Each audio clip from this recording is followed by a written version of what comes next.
Good morning, and welcome back to America's Leaders from Coast to Coast, the 250th anniversary edition. Today is day 62 of the year, Tuesday, March 3rd, 2026. I'm Stephen. And I'm Leah. We are heading out to the Great Plains today, the Cornhusker State, Nebraska. And today, we are profiling the junior senator from the state. He is a man who spent decades as a top-tier corporate executive, served 2 incredibly successful terms as the state's governor, and is now bringing that exact same ruthless efficiency to the United States Senate. We are talking about Republican Pete Ricketts. Stephen, Senator Ricketts comes from an incredibly famous and wealthy American family. His father founded the massive brokerage firm TD Ameritrade, and the family actually owns the Chicago Cubs. Pete Ricketts got his MBA from the University of Chicago and became the chief operating officer of Ameritrade. He spent his entire early career figuring out how to optimize massive corporate structures and cut waste. And when he was elected governor of Nebraska in 2014, he literally ran the state like a business. He really did. During his 8 years as governor, he held the state's budget growth to an average of just 2.8% a year. He cut red tape, he delivered over $10 billion in property tax relief, and he completely eliminated state taxes on Social Security benefits. He was wildly popular with the conservative base. So when Senator Ben Sasse resigned in 2023, the new governor immediately appointed Pete Ricketts to fill the empty Senate seat.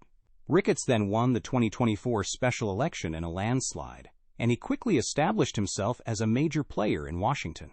And with the Republicans taking control of the Senate for the 119th Congress, covering 2025 and 2026, Ricketts got some incredible committee assignments. He sits on the Budget Committee, the Banking Committee, and the Environment and Public Works Committee. He is actually the chairman of the Subcommittee on Fisheries, Wildlife, and Water, which sounds niche. But for a massive agricultural state like Nebraska, that committee dictates exactly how the EPA regulates local farms and ranches. He is acting as a total brick wall against federal overreach for Nebraska's cattlemen. But his highest profile assignment is on the Foreign Relations Committee. He is the chairman of the Subcommittee on East Asia and International Cybersecurity. He is laser-focused on the threat of the Chinese Communist Party. Just recently, he pushed legislation to completely ban the export of advanced integrated microchips to foreign adversaries, making sure American technology isn't being used to build the Chinese military.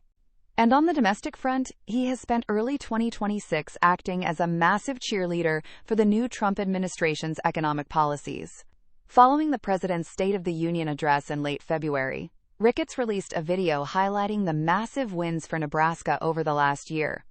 He heavily praised the working families' tax cuts, reminding voters that the new administration successfully eliminated federal taxes on tips, overtime pay, and Social Security. He pointed out that average refund checks are up, and inflation is finally cooling off. He is tightly aligning himself with the White House's economic message. He is also deeply aligned with the administration on public safety and immigration. Senator Ricketts is currently pushing a massive Back the Blue initiative. He is co-leading the Thin Blue Line Act and the Back the Blue Act in the Senate. These bills drastically increase federal penalties for criminals who target or assault police officers. And he is pointing to actual results back home. Just a couple of months ago, federal prosecutors in Nebraska successfully indicted 54 members of the violent Tren de Aragua cartel and took down leaders of MS-13 who were operating in the state. Ricketts is arguing that the new administration's border crackdown is directly making the streets of Omaha safer. And he is taking all of these policy wins directly to the voters because he is running for a full 6-year term in the Senate this November in 2026.